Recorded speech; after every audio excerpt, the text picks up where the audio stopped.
Amém?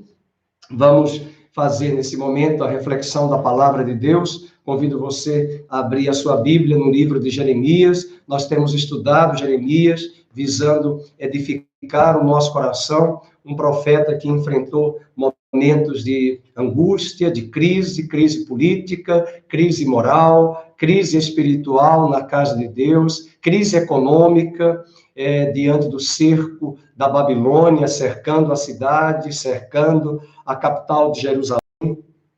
E, por fim, a grande destruição de Jerusalém e do templo através dos caldeus da Babilônia e levando os judeus cativos para aquela terra. Por isso, hoje, eu quero convidar você a abrir a sua Bíblia no livro de Jeremias. Nós trabalhamos ontem o capítulo 2 e hoje nós vamos continuar no capítulo 3. É uma leitura pesada neste primeiro momento, o texto, mas nós vamos fazer também algumas reflexões da parte de Deus para o nosso coração, para a sua vida e para a minha vida. Vamos ler o capítulo 3 do livro de Jeremias. Se um homem repudiar a sua mulher e ela o deixar e tomar outro marido, porventura aquele tornará ela, não se poluiria com isso de toda aquela terra? Ora, tu te prostituíste com muitos amantes, mas ainda assim torna para mim, diz o Senhor. Levanta os olhos aos altos desnudos e vê, onde não te prostituíste? Nos caminhos te assentavas à espera deles, como arábio no deserto. Assim poluíste a terra com as tuas devassidões e com a tua malícia. Pelo que foram retiradas as chuvas, e não houve chuva serôdia, mas tu tens a fronte de prostituta, e não queres ter vergonha. Não é fato que agora mesmo tu me invocas dizendo, Pai meu, tu és o amigo da minha mocidade? Conservarás para sempre a tua ira, ou a reterás até o fim? Sim, assim me falas, mas cometes maldade, a mais não poder. Disse mais o Senhor nos dias do rei Josias, viste o que fez a pérfida Israel? Foi a todo monte alto, e debaixo de toda árvore frondosa se deu ali a toda a prostituição. E depois dela ter feito tudo isso, eu pensei que ela voltaria para mim, mas não voltou. A sua pérfida irmã, Judá, viu isto. E quando, por causa de tudo isto, por ter cometido adultério, eu despedi a pérfida Israel e lhe dei carta de divórcio. Vi que a falsa Judá, sua irmã, não temeu, mas ela mesma se foi e se deu à prostituição. Sucedeu que, pelo ruidoso da sua prostituição, poluiu ela a terra, porque adulterou, adorando pedras e árvores. Apesar de tudo isso, não voltou de todo o coração para mim. A sua falsa irmã Judá, mas fingidamente, diz o Senhor. Disse-me o Senhor, já a pérfida Israel se mostrou mais justa do que a falsa Judá. Vai, pois, e apregoa a estas palavras para o lado do norte, a Babilônia, e dize, volta, ó pérfida Israel, diz o Senhor, e não farei cair a minha ira sobre ti, porque eu sou compassivo, diz o Senhor, e não manterei para sempre a minha ira. Então, somente reconhece a tua iniquidade, reconhece que transgrediste contra o Senhor teu Deus e te prostituíste com os estranhos debaixo de toda árvore frondosa e não deste ouvidos à minha voz, diz o Senhor. Até o versículo 3. Embora nós vamos trabalhar todo o capítulo 3, dividindo em alguns tópicos, trazendo essa reflexão. Primeiramente, esse livro de Neemias, capítulo 3, a síntese geral desse capítulo era o desejo de que o seu povo, Judá, se voltasse para ele. Por várias vezes a expressão voltar aparece nesse texto. Vamos ver o capítulo 3, verso de número 1. Aquele tornará a ela, ele traz a expressão, não se poluiria com isso de toda aquela terra. Ora, tu te prostituíste com muitos amantes, mas ainda assim torna para mim. Então, o verbo tornar, esse é o desejo do coração de Deus, você que nos assiste e nos acompanha nesse estudo, que depois dessa quarentena, durante essa quarentena, e até mesmo as nações da terra que estão paralisadas economicamente, elas possam se voltar para Deus, tornar o coração para Deus. Deus até se queixa de Judá, quando Judá, de uma forma fingida, se volta para Deus, mas não de coração, não de integridade. Outro versículo também sobre voltar-se, nesse capítulo, verso 7. E depois dela ter feito tudo isso, eu pensei que ela voltaria para mim, mas não voltou. Então, mais uma vez, o verbo voltar, que Deus deseja que nós nos voltemos para Ele. Eu gosto muito daquela canção do Ministério Diante do Trono, que cantamos a partir de uma profecia de Oséias: vinde, voltemos ao Senhor, pois Ele nos despedaçou, Ele fez a ferida, Ele a ligará. Ele nos despedaçou e nos sarará, fez a ferida e a ligará. Vinde e voltemos para o Senhor. Ainda no capítulo 3, verso 12, vai, pois, e apregou estas palavras para o lado do norte, e diz, volta. Então, veja a expressão volta, ó pérfida Israel. Depois eu quero falar de uma curiosidade nesse texto, para que vocês não se percam. Após a morte de Salomão, o reino de Israel é dividido em duas nações. É bom lembrar que Saul foi o primeiro rei, 40 anos, depois vem Davi com mais 40 anos, depois Salomão com 40 anos, um total de 120 anos, uma monarquia com as 12 tribos coesas. Mas após a morte de Salomão, o reino de Israel vai ser dividido em duas nações. O reino do norte, com 10 tribos ao norte, cuja capital será Samaria, e o reino do sul, cuja capital será Jerusalém, chamado esse reino de Judá. E essas duas dinastias vão prosseguir, elas vão continuar separadas, e é por isso que no livro de Reis e no livro de Crônicas, você encontrará a menção várias vezes, em todos os capítulos, dizendo, na maioria dos capítulos, afirmando, quando fulano governava Israel, Cicrano governava o reino do sul, o reino de Judá. Então, essa terminologia é em função dessa divisão. Entretanto, Deus usou o império da Assíria no ano 722 a.C. para invadir as 10 tribos do reino do norte, da nação de Israel, que também foi julgada e levada para a Assíria e nunca mais voltou. E Deus havia profetizado lá no livro de Oséias que a nação de Israel, Efraim, seria levada a nação para as terras da Assíria. A Assíria tinha uma política de espalhar os seus povos conquistados em outras terras para que não se levantasse um motim dentro do seu território. Então, a estratégia era espalhar essas tribos para que elas nunca pudessem formar um conluio, um movimento de rebeldia para voltar para a sua terra. E logo depois desse juízo do reino da Assíria, julgando a nação de Israel com a permissão divina, Deus esperava que a nação irmã, Judá, se corrigisse diante do juízo de Deus sobre a nação do reino do norte, as 10 tribos.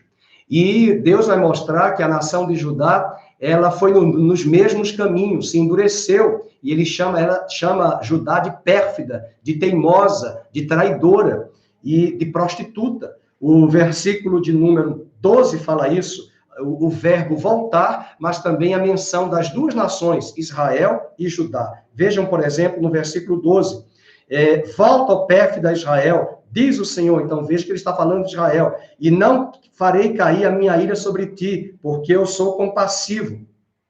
Versículo 11, disse-me o Senhor, já a pérfida Israel se mostrou mais justa do que a falsa Judá. Então ele chama Judá de falsa, de fingida.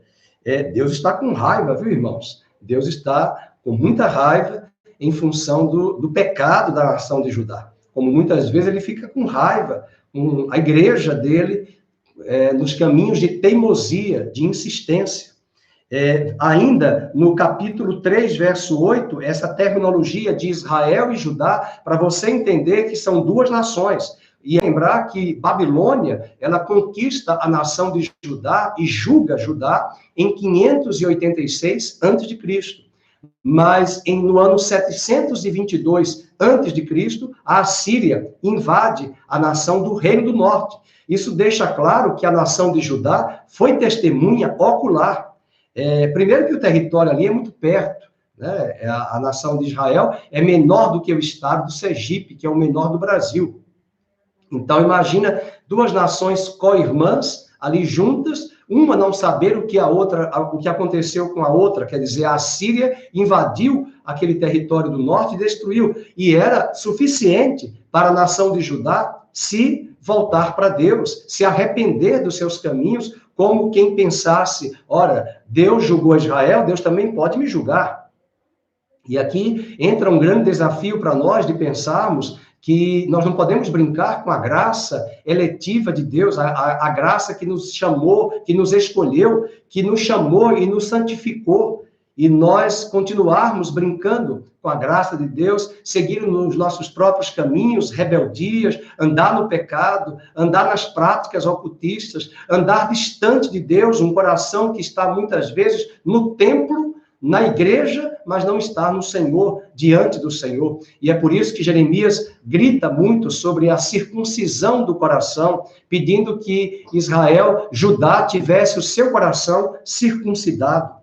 Então veja, por exemplo, no verso 8, 3:8, quando por causa de tudo isto, por ter cometido adultério, eu despedi a pérfida Israel e lhe dei carta de divórcio. Deixa eu tomar uma água. E lhe dei carta de divórcio. E vi que a falsa Judá, sua irmã, não temeu, mas ela mesma se foi e se deu à prostituição. Uma grande curiosidade aqui, para quem conhece um pouco das Escrituras.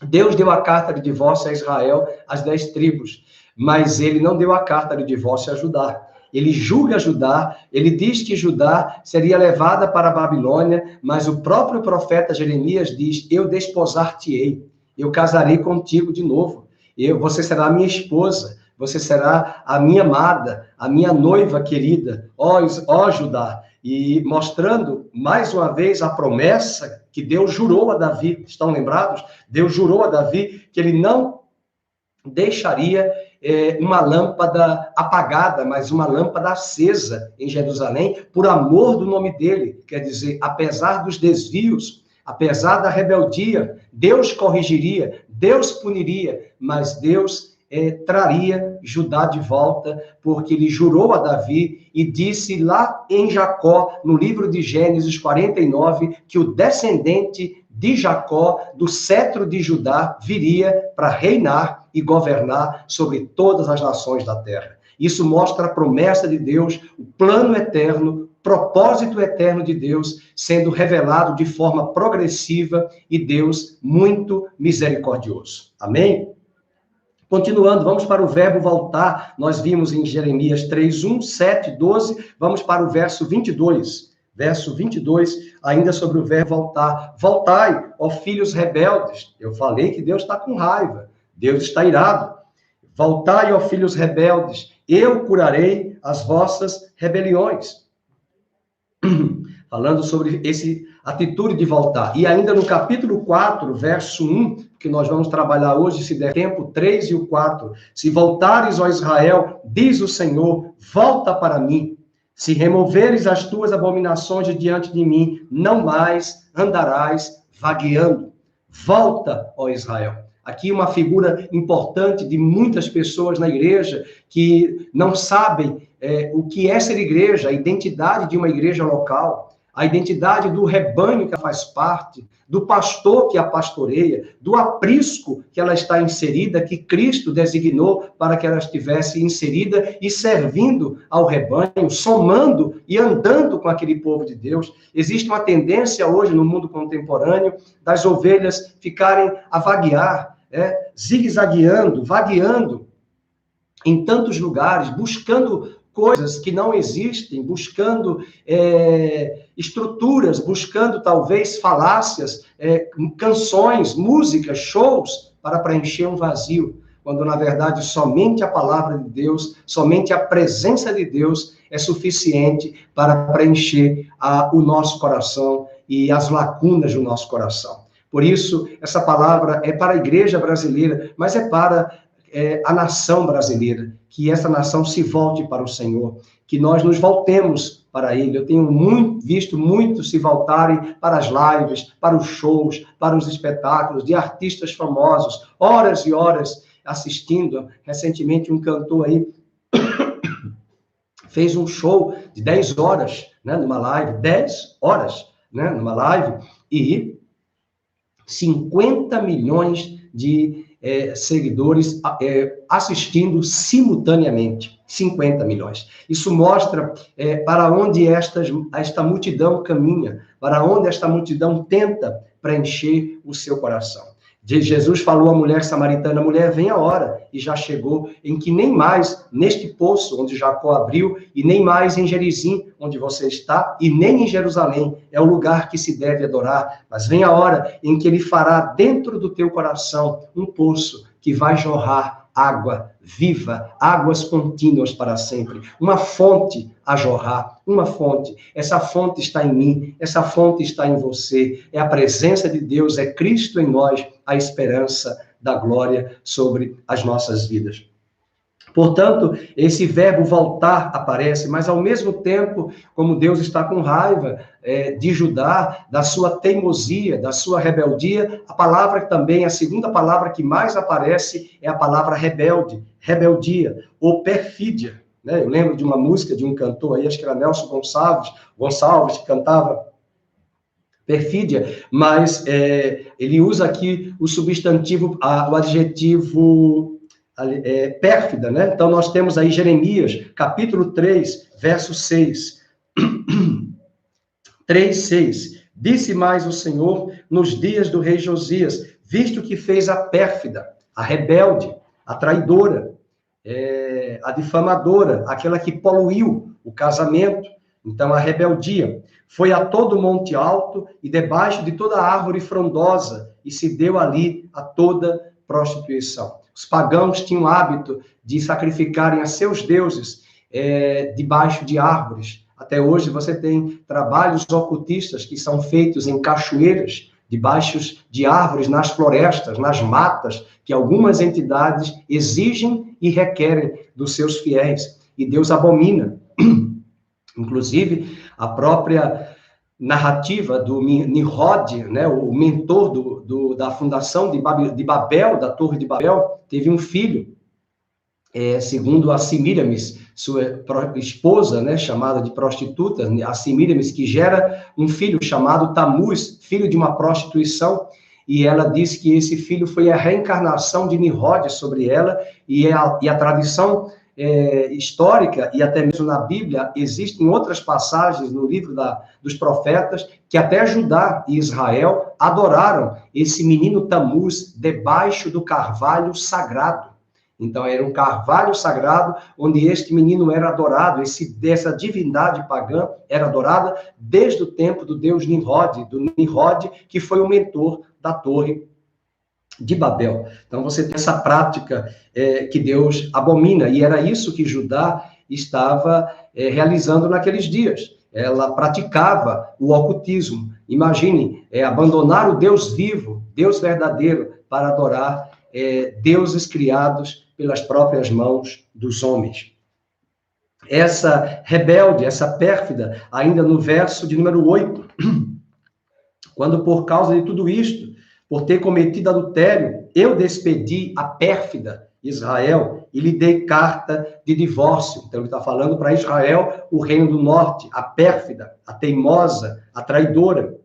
E ainda no verso 11, disse-me o Senhor, de novo a expressão, já a pérfida Israel se mostrou mais justa do que a falsa Judá. É outra palavra também, a pérfida ou rebelde. E ainda no verso de número 14, convertei-vos, ó filhos rebeldes. Então, ele chama de rebeldes agora. Diz o Senhor, porque eu sou o vosso esposo, e vos tomarei um de cada cidade e 2 de cada família, e vos levarei a Sião. Então, é chamado essa rebelde nessa passagem. Ainda uma outra passagem, o verso 22, voltai, ó filhos rebeldes. A palavra rebelde mais uma vez enfatizada aqui. E aí ele diz, eu vou trazer a cura, eu curarei as vossas rebeliões, eis-nos aqui, vimos ter contigo, porque tu és o Senhor nosso Deus, ok? É muito interessante o verso 23, Deus falando dessas distrações, né? Existe uma sociedade hoje que é uma sociedade do espetáculo, é uma sociedade de entretenimento, uma sociedade que oferece aos jovens e aos adultos e até aos idosos uma gama de distração. E nós temos que ter muito cuidado em relação a isso, por essa distração desnecessária, abusiva, excessiva, que toma muitas vezes o lugar de Deus, que é a prioridade do nosso coração. E Deus dá predicativos a isso. No verso 23, ele diz, na verdade, os outeiros não passam de ilusão, nem as orgias das montanhas. Com efeito, no Senhor, o nosso Deus, está a salvação de Israel. Então, é muito importante nós estarmos a refletir sobre isso, né? E colocar diante de Deus a nossa família, a nossa nação, para que não sejamos levados e conduzidos a essa sociedade de distração, de entretenimento, e tirando até o dia do Senhor da agenda e colocando na nossa agenda, e colocando o dia do Senhor para prazeres da carne, para prazeres do ego, da alma, e além disso, usar os outros dias da semana para si mesmo, e não dedicá-los ao Senhor e servir a Deus com alegria e com gratidão. Bem, a partir desse pressuposto, nós continuamos agora a meditar sobre algumas figuras que Jeremias traz sobre o livro, no capítulo 3 e 4, de metáforas em relação a Israel, em relação a Judá. Agora sim, a Judá, porque Israel já tinha sido destruída. A Síria já havia destruído, né, julgado a nação de Israel, no Reino do Norte, no ano 722 antes de Cristo, ok? Vamos agora para essa esposa infiel. É a primeira metáfora que ele usa, semelhantemente no capítulo 2. Então, ele traz a figura de uma esposa infiel que vai trair e que vai se prostituir. Vamos ler alguns versículos do capítulo 3. Se um homem repudiar a sua mulher, e ela o deixar, e tomar outro marido, porventura aquele tornará a ela, quer dizer, o seu primeiro marido voltará para ela, ele vai responder jamais, porque se você casa-se com uma mulher, e essa mulher ou um homem vem atrair esse cônjuge, e ele contrai um novo casamento, o outro não pode voltar, deixar esse segundo e voltar para o anterior. E Deus chama isso de poluição. Verso 1. Não se poluiria com isso de toda aquela terra? Ora, tu que te prostituíste com muitos amantes, mas ainda assim, torna para mim, diz o Senhor. Como Deus é maravilhoso. Mesmo Israel, mesmo Judá, buscando diversos amantes, Deus disse que perdoaria Judá e traria uma nova aliança, faria um concerto com a nação de Judá. Ainda nesse mesmo elemento de traição e de reconciliação, abra em Jeremias, capítulo 12, verso 2. Jeremias 12, verso 2. Plantaste-os, e eles deitaram raízes, crescem, dão fruto, tente nos lábios, mas longe do coração. Era uma esposa infiel, era uma esposa que Deus já havia dito lá no capítulo 3, que Judá era fingida, né? Fingia que estava na presença de Deus, fingia que buscava a Deus com as melhores intenções, mas Deus que conhece o coração, vai afirmar aqui que eu plantei, eles deitaram raízes, eles cresceram, se multiplicaram, porém, eles têm-te nos lábios, Jeremias falando, eles têm a ti nos lábios, mas longe do coração, ok? Tem até uma música de uma cantora aí, às vezes hipótese, perigo é ter você nos olhos, mas longe do coração. É perigo, né? É um perigo você estar na casa de Deus, no templo do Senhor, conforme Deus se queixa no capítulo 7 de Jeremias, e eles estão distantes do Senhor, a partir do coração, que é onde Deus se revela, como ele disse à mulher samaritana: eu vou fazer dentro de ti uma fonte que vai jorrar águas para todo sempre. Outra passagem é Jeremias 33, verso 31. Jeremias 33, verso 31. Eu estou achando que é o contrário, não existe o verso 31. Eu acho que é o 31, 33. Deixa eu ver se é isso. 31, verso 33. É isso mesmo. Versículo 33. Porque esta é a aliança que firmarei com a casa de Israel, depois daqueles dias, diz o Senhor, na mente lhes imprimirei as minhas leis, também no coração las escreverei, eu serei o seu Deus, e eles serão o meu povo. É no coração, é uma experiência no coração. Amém? Bem, essa é a primeira metáfora que usamos, a esposa infiel. Vamos agora para uma outra metáfora que não aparece no capítulo 2, o paciente enfermo. É aquele paciente que está na UTI, que está como paciente terminal, e o quadro está muito grave, e ele ainda está brincando. O capítulo 3, verso 21. Vamos abrir Jeremias 3, verso 21. É a figura do paciente enfermo. Do paciente enfermo. A segunda figura, segunda metáfora. Veja aí o verso 21. Nos lugares altos, se ouvia uma voz, pranto e súplica dos filhos de Israel. Pranto e súplica, a dor, angústia, porquanto perverteram o seu caminho e se esqueceram do Senhor. Voltai, ó filhos rebeldes, eu curarei. Então Deus fala aqui a eles através de uma figura de médico, de cura. Eu vou curar as vossas rebeliões. Eis-nos aqui, vimos ter contigo, eles dizem, porque tu és o Senhor nosso Deus. Na verdade, os outeiros não passam de ilusão, nem as orgias das montanhas.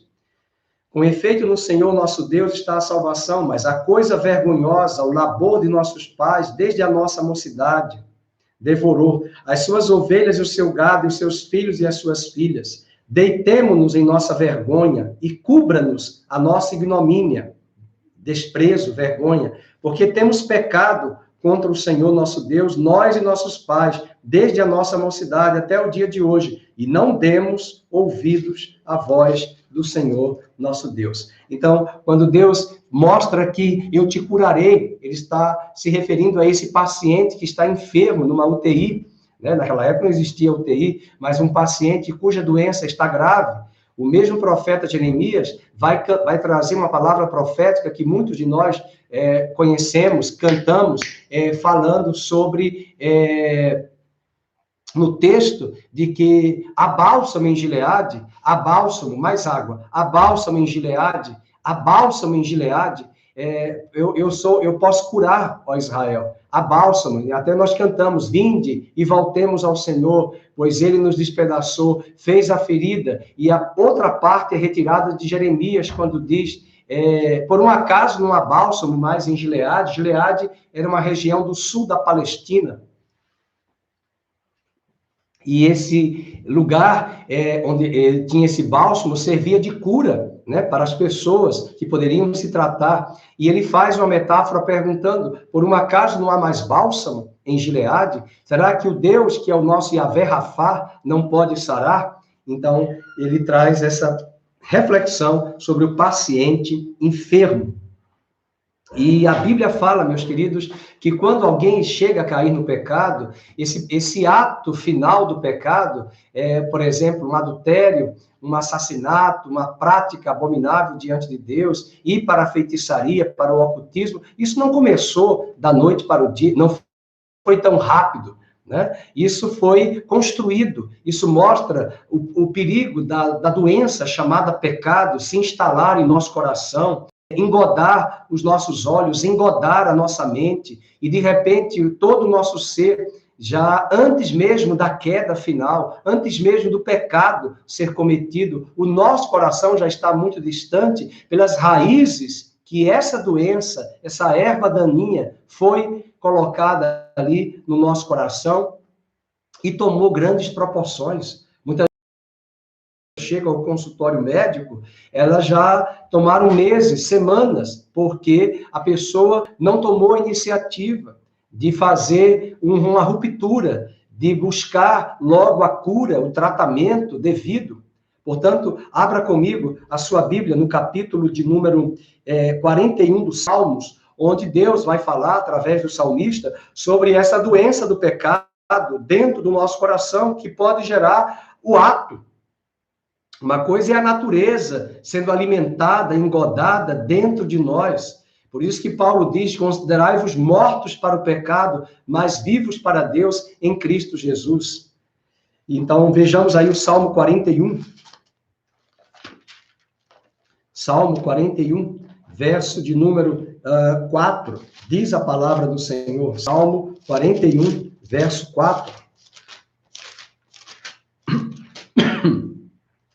Disse eu, compadece de mim, Senhor, sara minha alma, porque eu pequei contra ti. Eu pequei contra ti. Veja ainda também em Isaías, capítulo 1, versos 5 e 6. Isaías 1, 5 e 6, falando dessa metáfora das doenças do nosso coração. Eu vou ler para você. Porque a vez ainda de ser feridos, visto que continuais em rebeldia, toda a cabeça está doente, todo o coração enfermo, e desde a planta do pé até a cabeça, não há nele coisa sã, senão feridas, contusões e chagas inflamadas, umas e outras não espremidas, nem atadas, nem amolecidas com óleo.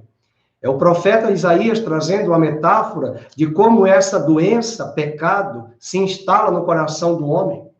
Veja que ela não foi nem amolecida com óleo, uma figura do Espírito Santo. A pessoa se torna dura, rebelde, contumaz, de dura cerviz, arrogante por conta do pecado, autossuficiente, soberba, independente, autônoma, dona de si mesma, dá as costas para a igreja, dá as costas para a igreja local, dá as costas para o culto, está cansada das reuniões da igreja, mas não está cansada das distrações deste mundo. E Deus está se queixando isso lá em relação a Judá. Então, é uma grande metáfora, mostrando para nós o perigo dessa doença estar ali de forma crônica e se tornar depois uma forma aguda. Vejamos agora ainda sobre isso no capítulo de Jeremias, capítulo 8, verso 22. Capítulo 8, verso 22, falando sobre esse paciente que está enfermo. É a pergunta que eu tinha dito. Acaso não há bálsamo em Gileade? Ou não há lá médico? Por que, pois, não se realizou a cura da filha do meu povo? Porque não se realizou a cura. E aqui está a importância do ministério do pastor, do ministério do mestre, do ministério do verdadeiro profeta, trazer a sã doutrina, ensinar a igreja, como Paulo disse em Atos, capítulo 20, eu não vos deixei de ensinar todo o desígnio de Deus.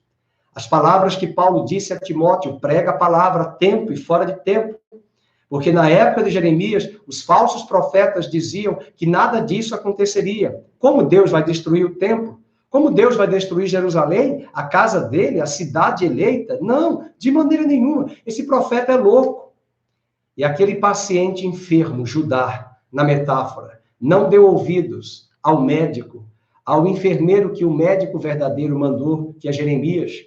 Deus mandou Jeremias pregar a palavra, mostrar que tem bálsamo. O bálsamo é o próprio Deus. E é nesse momento que o profeta se levanta e diz, por um acaso não há lá mais médico? Porque, pois, não se realizou a cura da filha do meu povo?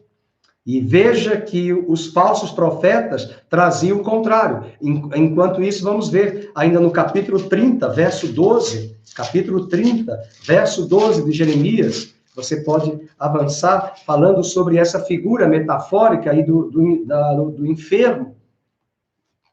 30, verso 12, porque assim diz o Senhor, teu mal é incurável, a tua chaga é dolorosa. O teu mal é incurável, a tua chaga é dolorosa. Não há quem defenda a tua causa, para a tua ferida não tens remédios, nem emplasto.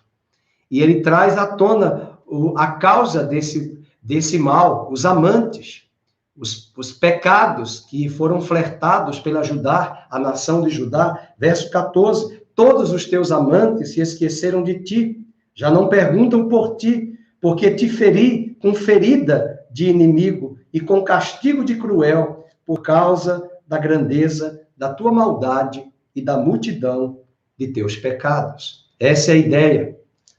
Então veja como é importante quantos falsos ensinamentos, quantas falsas doutrinas, quanto do falso evangelho tem sido pregado, um evangelho que só fala de vitória, que só fala de prosperidade, que só fala de bênção.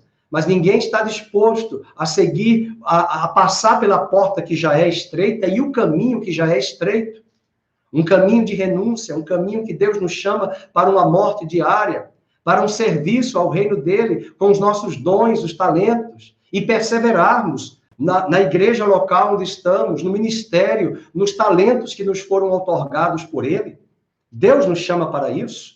E esses falsos profetas têm trazido esses falsos ensinamentos, e é o caso de Jeremias, que está fazendo essa contraposição contra os falsos profetas. E eles diziam, não, é ilusão, isso é mentira. Jamais o templo vai ser destruído. E veja agora o contraponto em relação aos falsos profetas, nesse mesmo tópico do paciente enfermo. Abram comigo Jeremias 6, verso 14. Jeremias 6, verso 14.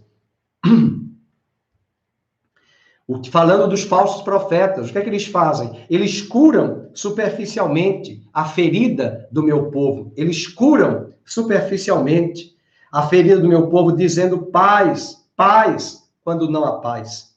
Serão envergonhados, porque cometem abominação, sem sentir por isso vergonha, e nem sabem que coisa é envergonhar-se. Muitos chegam até a igreja local com pecado e nem nomeiam que aquilo ali é pecado. Eu conheço cristãos que tomam a ceia na igreja do Senhor local e na mesma noite vão para um motel trair seus cônjuges. Namorados que estão vivendo uma vida marital, uma vida conjugal, sem ser casado. E frequentam lugares como motéis, praticam a relação sexual antes do casamento e não acham nada demais. E é isso que o profeta está dizendo. Hoje nem se prega, muito raro pregar sobre santidade, pregar sobre a crucificação da carne, sobre a morte diária. Não, nós queremos as receitas prontas, 7 passos para ter a vitória, 5 pontos importantes para você atravessar o Mar Vermelho e receber a vitória, e receber a bênção. Então, Jeremias 6,14, eles curam superficialmente a ferida. Ainda no livro de Jeremias, veja o capítulo 7, verso 8, falando desses falsos profetas que não curam de forma aprofundada, que vai nas raízes. Capítulo 7, verso 8, vejam.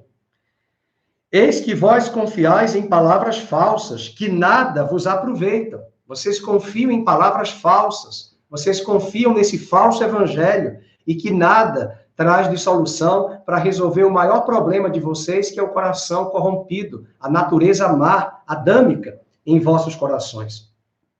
Agora, o capítulo 8, verso 11, também o profeta vai nos falar, capítulo 8, verso 11, vamos ver, curam superficialmente a ferida do meu povo, dizendo paz, paz, quando não há paz. E o profeta Jeremias faz o contraponto, ele fala o contrário, vem guerra, vem morte, vem destruição, e os falsos profetas, não, é paz, é paz. E Deus manda Jeremias dizer, os teus profetas que vocês têm dado crença, têm crido, esses falsos profetas têm dito paz, mas não há paz. E o verso 12 do capítulo 8 diz, serão envergonhados porque cometem abominação, sem sentir, por isso, vergonha, nem sabem que envergonhar-se. Ou seja, tem muitos que nem sabem o que é pecado, nem nomeiam o que é pecado. Por quê? Porque não são confrontados pela palavra, não são desafiados pela palavra de Deus. Alguns até pedem perdão pelos seus pecados no atacado, não no varejo, nominalmente, um a um. Portanto, cairão com os que caem. Quando eu os castigar, tropeçarão, diz o Senhor. E isso aconteceu, de fato, com Jeremias, com Jerusalém. Outro elemento aqui nós já estudamos, agora vamos para a terceira figura que Jeremias se utiliza. Um campo não arado. Primeiro tópico, a esposa infiel, o paciente enfermo, e depois um campo não arado. Um campo não arado. E essa mesma metáfora, o próprio profeta Oséias também vai se referir no capítulo 10, verso 12. Depois nós vamos para o livro de Oséias. Vamos ver no capítulo 4, versículo de Jeremias. Jeremias 4, de 1 a 3, ele fala desse campo. Aquele campo que deveria ter sido arado, ladrilhado, criando ladrilhos, criando caminhos para fazer os sulcos, para a água fluir e a semente brotar.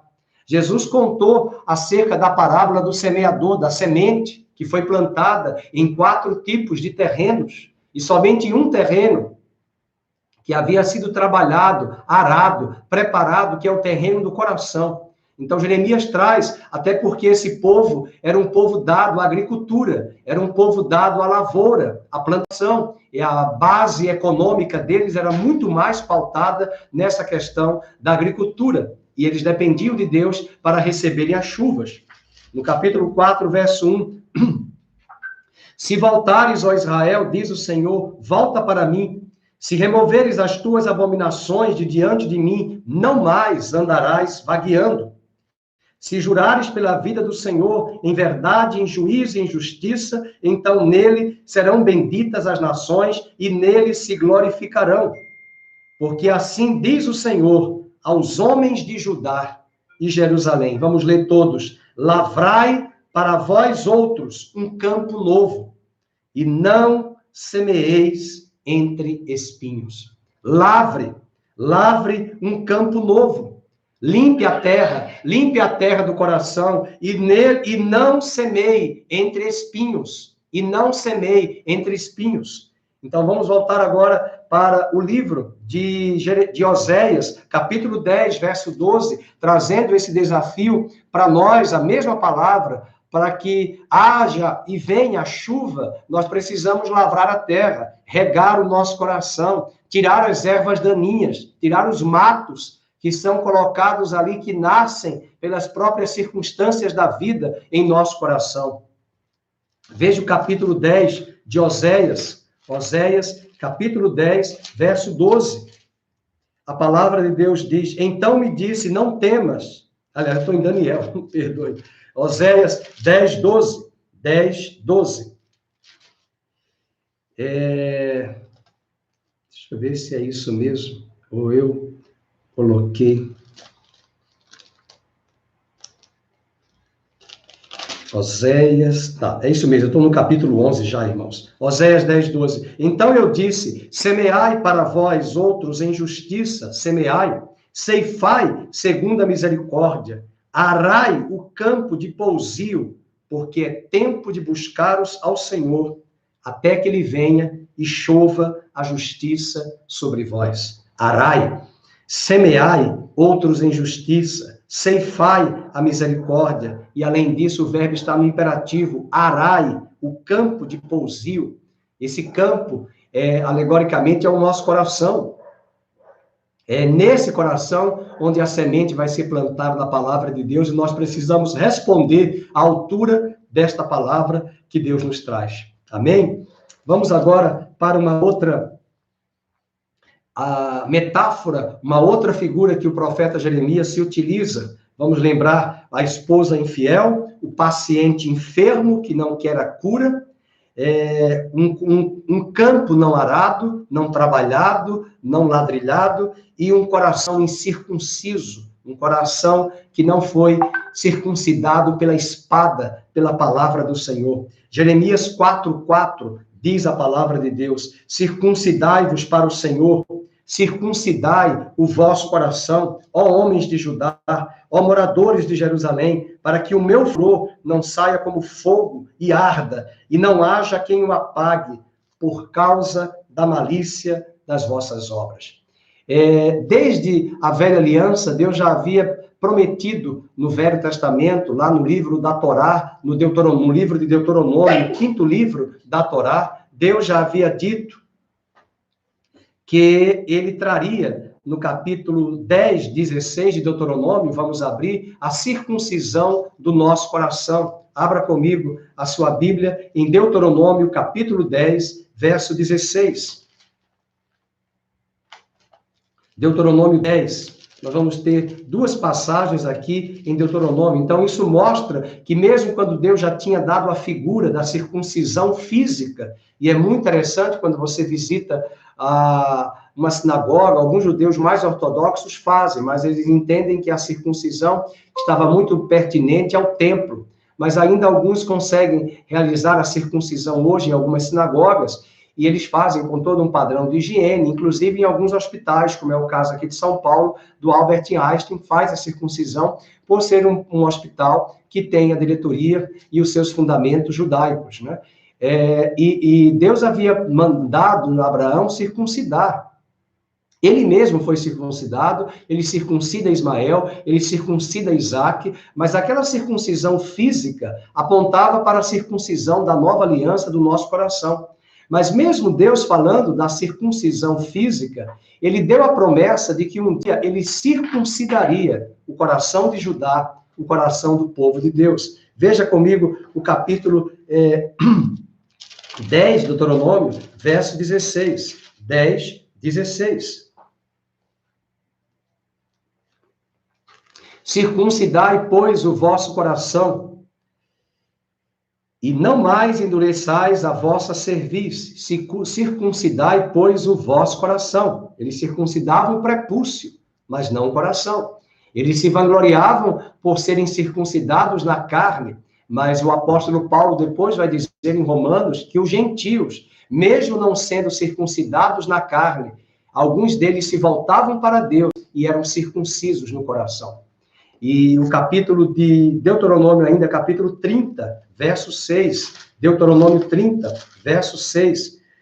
Moisés escreve dizendo: o Senhor teu Deus circuncidará o teu coração e o coração de tua descendência. Para quê? Qual a finalidade dessa circuncisão? Para amares o Senhor teu Deus de todo o coração e de toda a tua alma, para que vivas. Esse é o desejo do coração de Deus para a nossa igreja, para a minha vida, para a sua vida, que ele circuncide o nosso coração.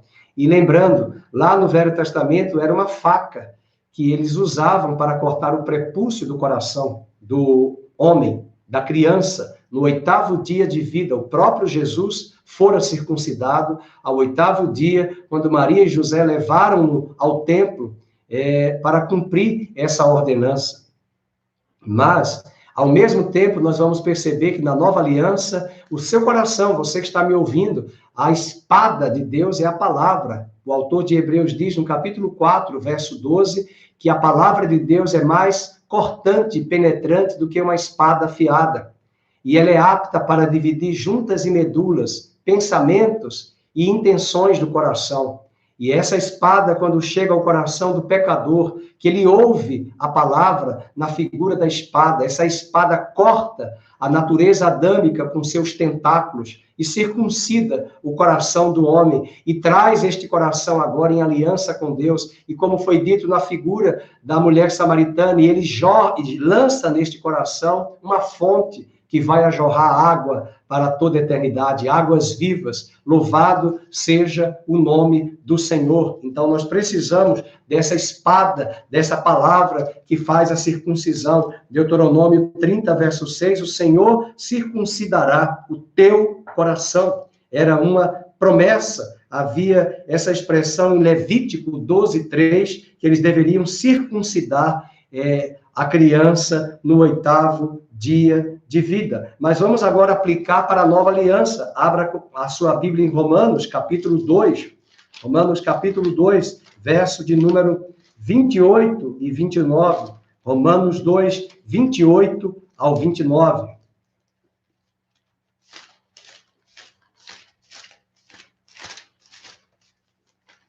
Romanos 2, 28 ao 29, o apóstolo Paulo fala, porque não é judeu quem o apenas é exteriormente, nem é circuncisão a que é somente na carne, porém judeu é aquele que o é interiormente, e circuncisão a que é do coração, no espírito, não segundo a letra, e cujo louvor não procede dos homens, mas de Deus. A verdadeira circuncisão não é mais na carne, é no coração, no espírito do homem, onde a palavra de Deus, como diz Paulo em Romanos 10, está perto de ti, na tua boca e no teu coração. Se com o teu coração creres que Jesus foi ressuscitado dentre os mortos, com a tua boca confessares, teu coração será circuncidado e tu serás salvo. É isso que Paulo quis dizer em Romanos 10, buscando este pensamento que ele constrói a partir do capítulo 1 e discorre no capítulo 2. Abra comigo Colossenses, capítulo 2, verso 11. Colossenses, capítulo 2, verso 11. Paulo traz a conexão sobre a nova aliança, capítulo 2, verso 11. Nele também fostes circuncidados, ele traz o particípio passado do verbo circuncidar, mostrando que essa ação já aconteceu no passado. Ela já foi realizada, aplicada na nossa vida. Nós também, nele também fostes circuncidados, não por intermédio de mãos. Não é o pastor humano que circuncida, não é o batismo que circuncida, não é a confissão de fé numa igreja local onde faz a circuncisão, mas é Deus que circuncida o nosso coração quando nós o buscamos sem fingimento, não no despojamento do corpo da carne, que é a circuncisão de Cristo. Então, Paulo traz a grande conexão dessa circuncisão da velha aliança para a nova aliança, e é a quarta figura, metáfora, que o profeta Jeremias usa no capítulo 3 e no capítulo 4, na reflexão de hoje à tarde. Abra sua Bíblia em Jeremias 6, verso 10. Jeremias 6, verso 10. Voltando, Jeremias 6, verso de número 10. A quem falarei e testemunharei para que ouçam? Eis que os seus ouvidos estão incircuncisos e não podem ouvir. E eis que a palavra do Senhor é para eles coisa vergonhosa e não gostam dela. Meus queridos, se essas palavras que acabamos de ler fossem realidade apenas para o mundo aí fora, o mundo tem um desprezo muito grande pelo povo de Deus, pela igreja. Eles entendem que nós somos o povo do livro preto, o povo ignorante. Eles desprezam. Mas Jeremias está falando para a nação de Judá. E eles não queriam ouvir a palavra.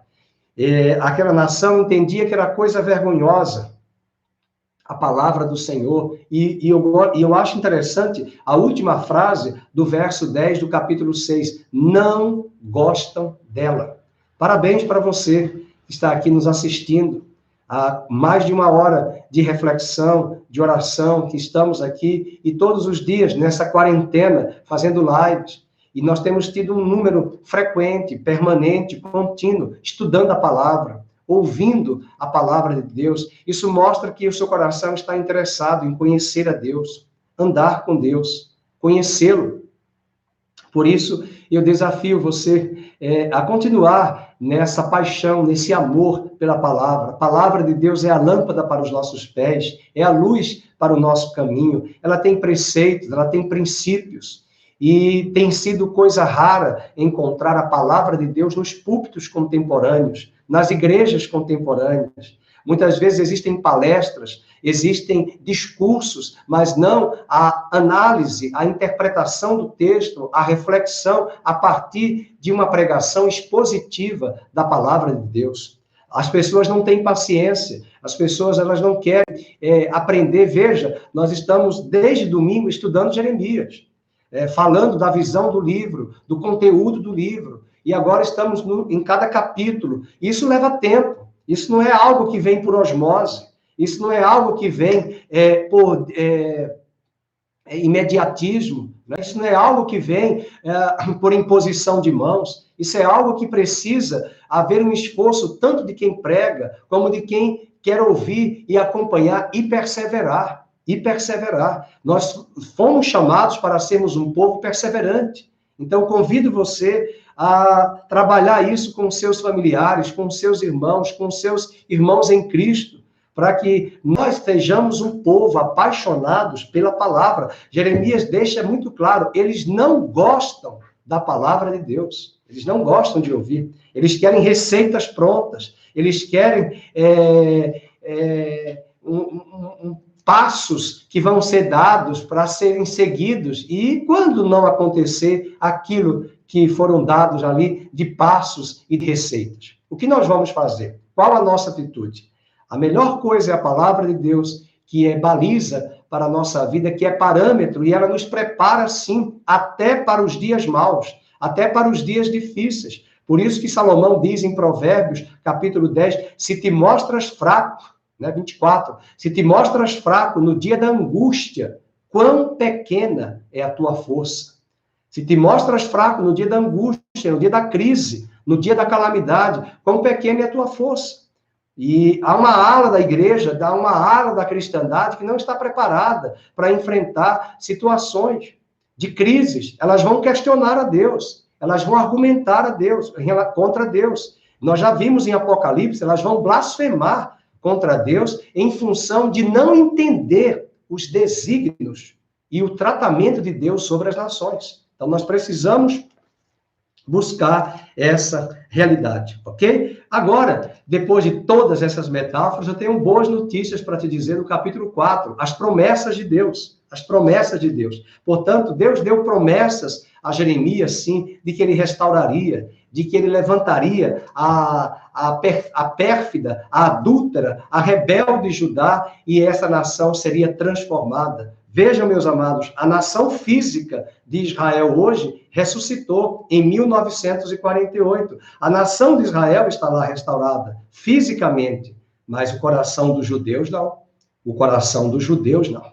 Esta nação brasileira se diz cristã, seja católica ou evangélica, mas uma boa parte dessa cristandade não tem o seu coração circuncidado.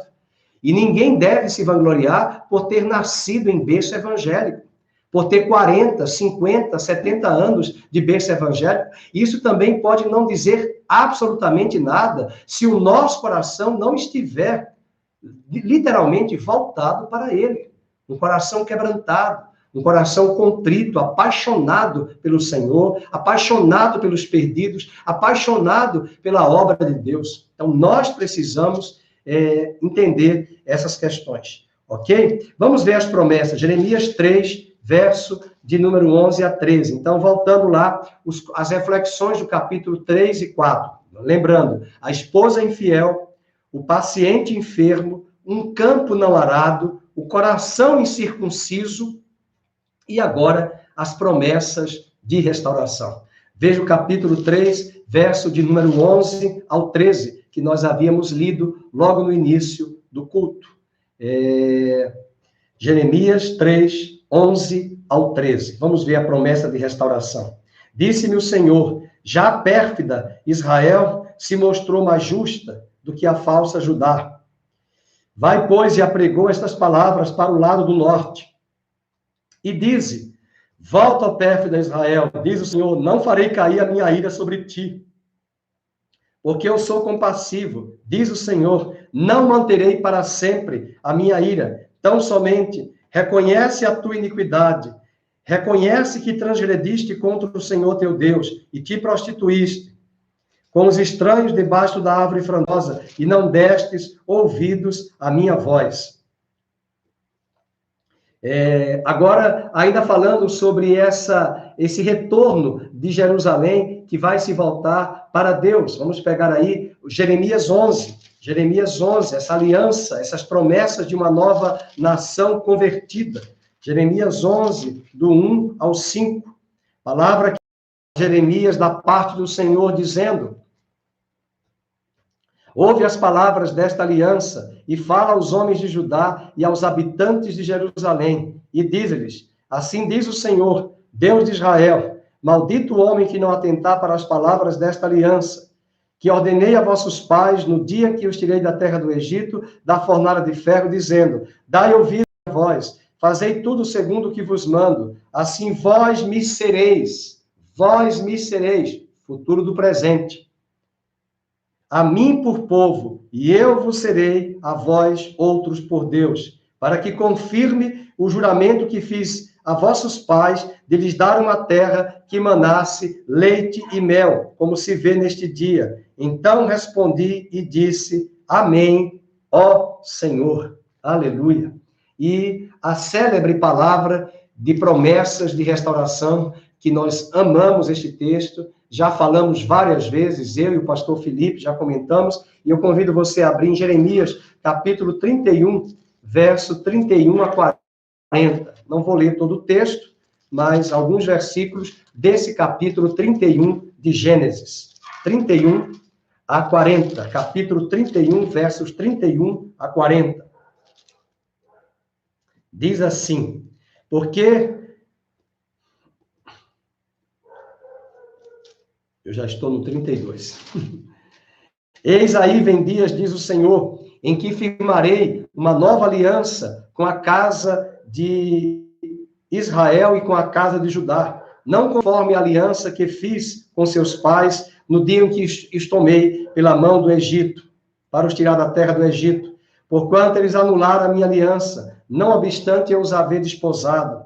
Porque esta é a aliança que firmarei com a casa de Israel, depois daqueles dias, diz o Senhor, na mente lhes imprimirei as minhas leis, também no coração lhes escreverei, eu serei o seu Deus, eles serão o meu povo, não ensinará jamais cada um ao seu próximo, nem cada um ao seu irmão, dizendo, conhece ao Senhor, porque todos me conhecerão.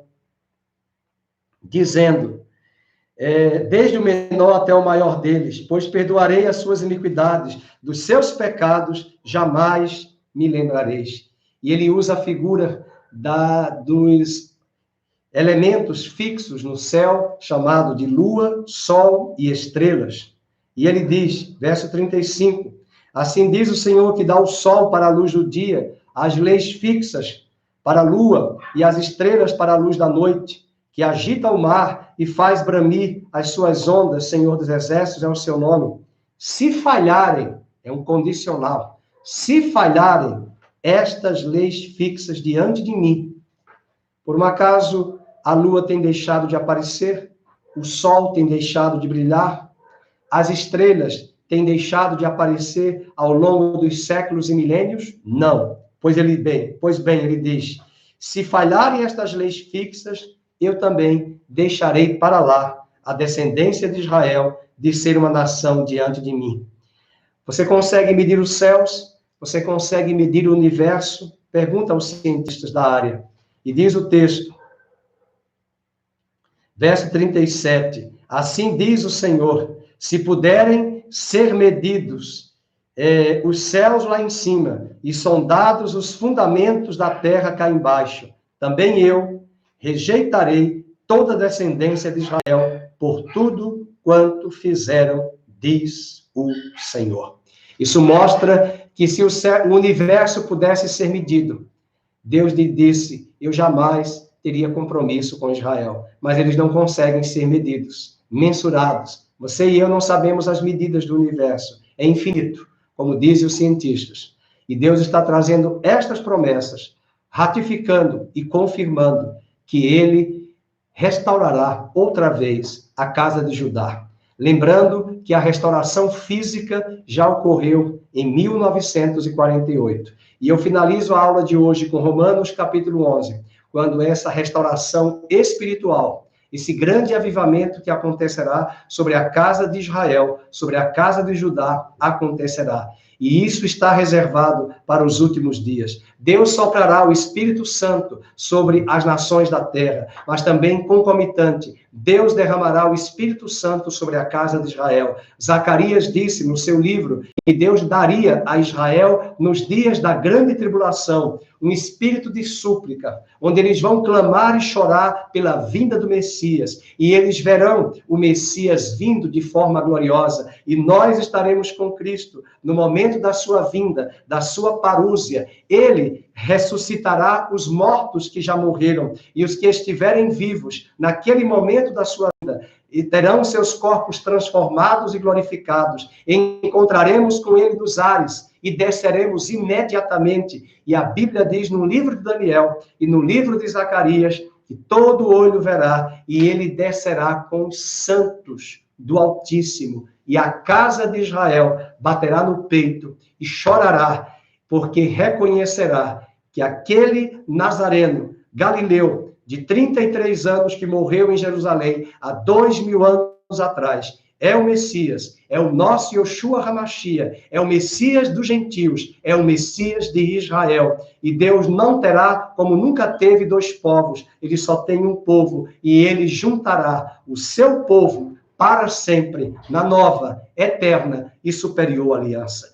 E o capítulo 11 de Romanos, a palavra de Deus diz, antevendo esse grande avivamento, antevendo esse momento singular na história, que o apóstolo Paulo ficou surpreso. Foi nesse capítulo 11 que o apóstolo Paulo disse: ó profundidade das riquezas, tanto do conhecimento como da glória de Deus. Quem, pois, conheceu a tua mente para que possa instruir-te? Ou quem mesmo foi o teu conselheiro para que te desse conselhos? Mas de ti, por ti e para ti são todas as coisas. A ti, pois, a honra, a glória, o louvor eternamente. E Paulo cantou este hino em Romanos 11, nos últimos versos, nos versículos finais desse capítulo, depois que ele teve a grande revelação do que Deus faria com Israel nos últimos dias, porque ao longo desses 2000 anos, onde Israel deixou de ser nação, Deus estava por levar o evangelho aos gentios,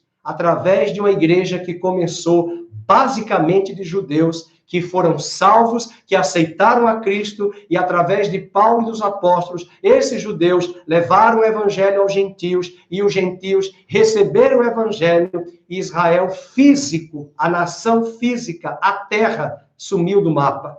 E ela ressuscita em 1948, no dia 14 de maio. Eles estão lá, irmãos, eles estão na terra física, mas ainda não houve o grande avivamento. E nós oramos para que essa grande crise e todos os abalos que estão vindo sobre a terra sejam instrumentos nas mãos de Deus para despertar o Brasil, para despertar as nações, para despertar a igreja e despertar a descendência de Abraão, para que eles venham a somar com a igreja e venham a fazer parte da igreja, e as portas do inferno não prevalecerão contra a igreja do Senhor Jesus. Romanos capítulo 11 diz a palavra de Deus, esse futuro que nós estamos antevendo. Vamos ler no versículo 25, porque não quero, irmãos, que ignoreis este mistério, para que não presumais de vós mesmos, não sejais presumidos em vós mesmos, que veio o endurecimento em parte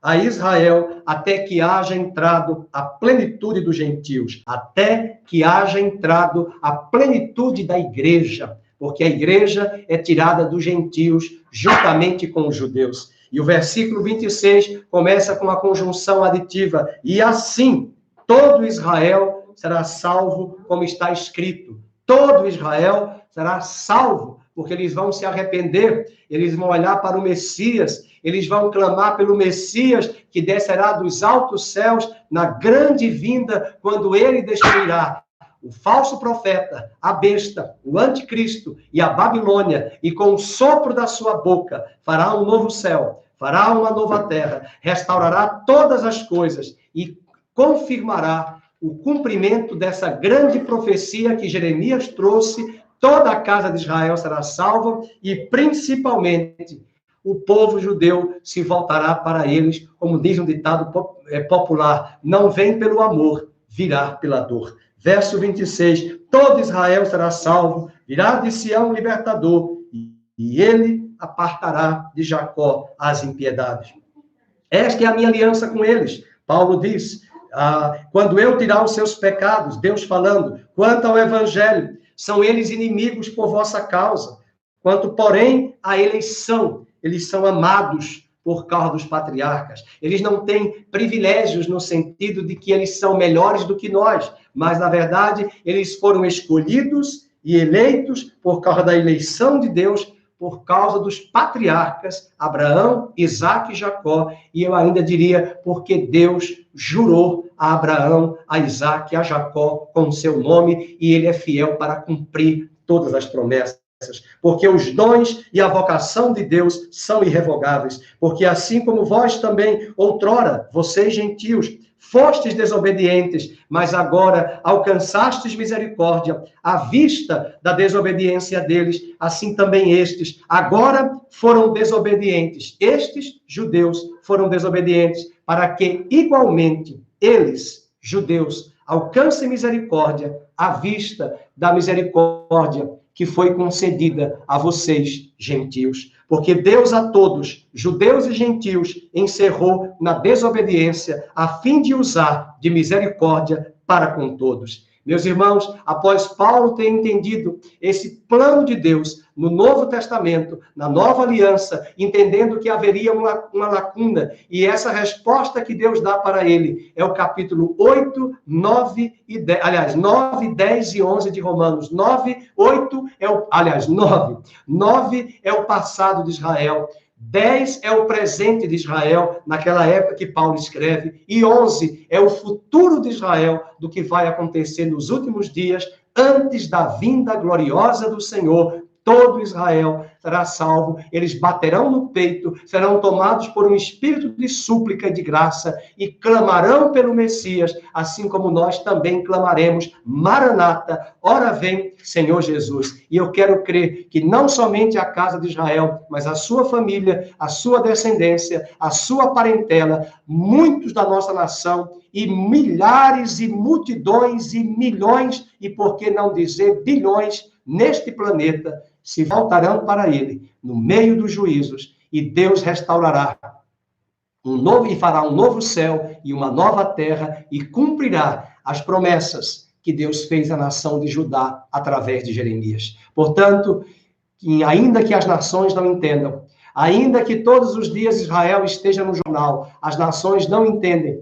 porque este povo, que foi tão perseguido como o povo judeu, que está ali no Oriente Médio, numa terra minúscula, menor do que o estado de Sergipe, tem os melhores prêmios Nobel ao longo da história. E, além disso, o sinal físico evidente para nós é que Israel físico ressuscitou, mas ainda falta o dar-se do coração. Que palavra tremenda é a palavra de Deus. E eu quero crer que o seu coração está encorajado, desafiado, entendendo que se Deus é um Deus de propósito, fiel e que cumpre os seus desígnios, ele é poderoso para cumprir na sua vida todas as promessas que ele tem destinado ao seu coração. Vamos orar. Pai querido e amado, quero colocar esta palavra. Muito obrigado pela vida de Jeremias. Muito obrigado por essas metáforas e alegorias que foram trazidas aqui, e principalmente a compreensão de que aquele povo duro, rebelde, teimoso, aquele paciente enfermo que não queria receber o remédio,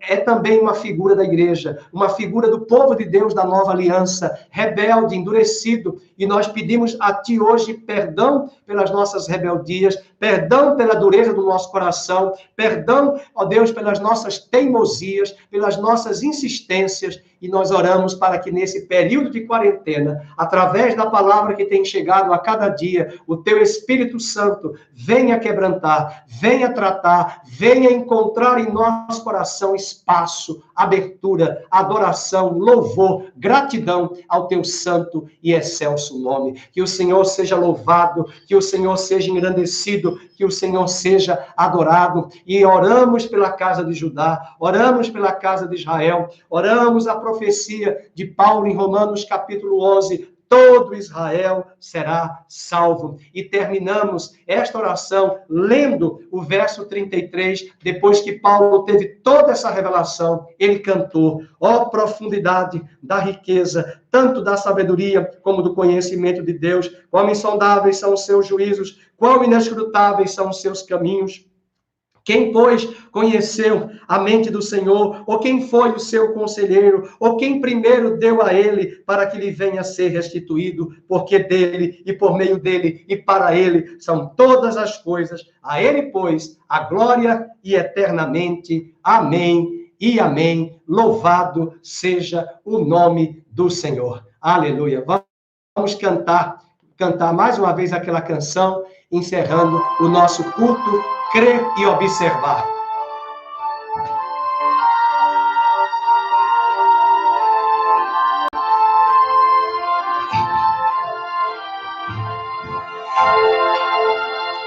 Em Jesus confiar, sua lei observar. Ó, que gozo, que bênção, que paz, feito guardar tudo quanto ordena, alegria perene nos traz. Crer e observar tudo quanto ordena, o fiel obedece ao que Cristo manda. O inimigo falaz e a calúnia mordaz, Cristo pode desprestigiar. Nem tristeza, nem dor, nem a intriga maior poderão ao fiel abalar. Crer e observar tudo quanto ordena, o fiel obedece ao que Cristo manda. Que delícia de amor, comunhão com o Senhor, tenho crente zeloso e leal, o seu rosto mirar, seus segredos privar, seu consolo constante e real. Crer e observar tudo quanto ordena, o fiel obedece ao que Cristo manda.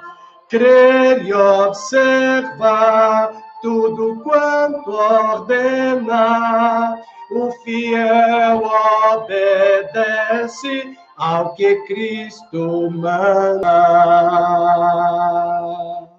Amém? Deus abençoe a sua vida. Muito obrigado pela sua presença. Eu queria pedir algumas contribuições, que o irmão dê o seu like, sabe por quê? O like não é para a nossa vaidade, é para que esses vídeos sejam visíveis, vistos, porque muitas vezes a rede social trabalha da seguinte forma: os menos curtidos não são menos colocados e alocados para visualização. Então, dê a sua curtida, não precisa escrever nada, dê apenas o seu like, e faça isso com todos os nossos vídeos, porque isso faz com que não apenas este vídeo, mas outros vídeos sejam disponibilizados. Outro aviso importante: o pastor Adair e a irmã Márcia pedem para avisar aos irmãos que aquelas famílias que estão precisando de cesta básica, de doação de cesta, eles têm cestas para doar. Por favor, procurem o irmão Adair, ou até procure a minha pessoa, diga a mim no WhatsApp que eu já entro em contato com ele. Não tenha nenhum constrangimento, nenhuma vergonha.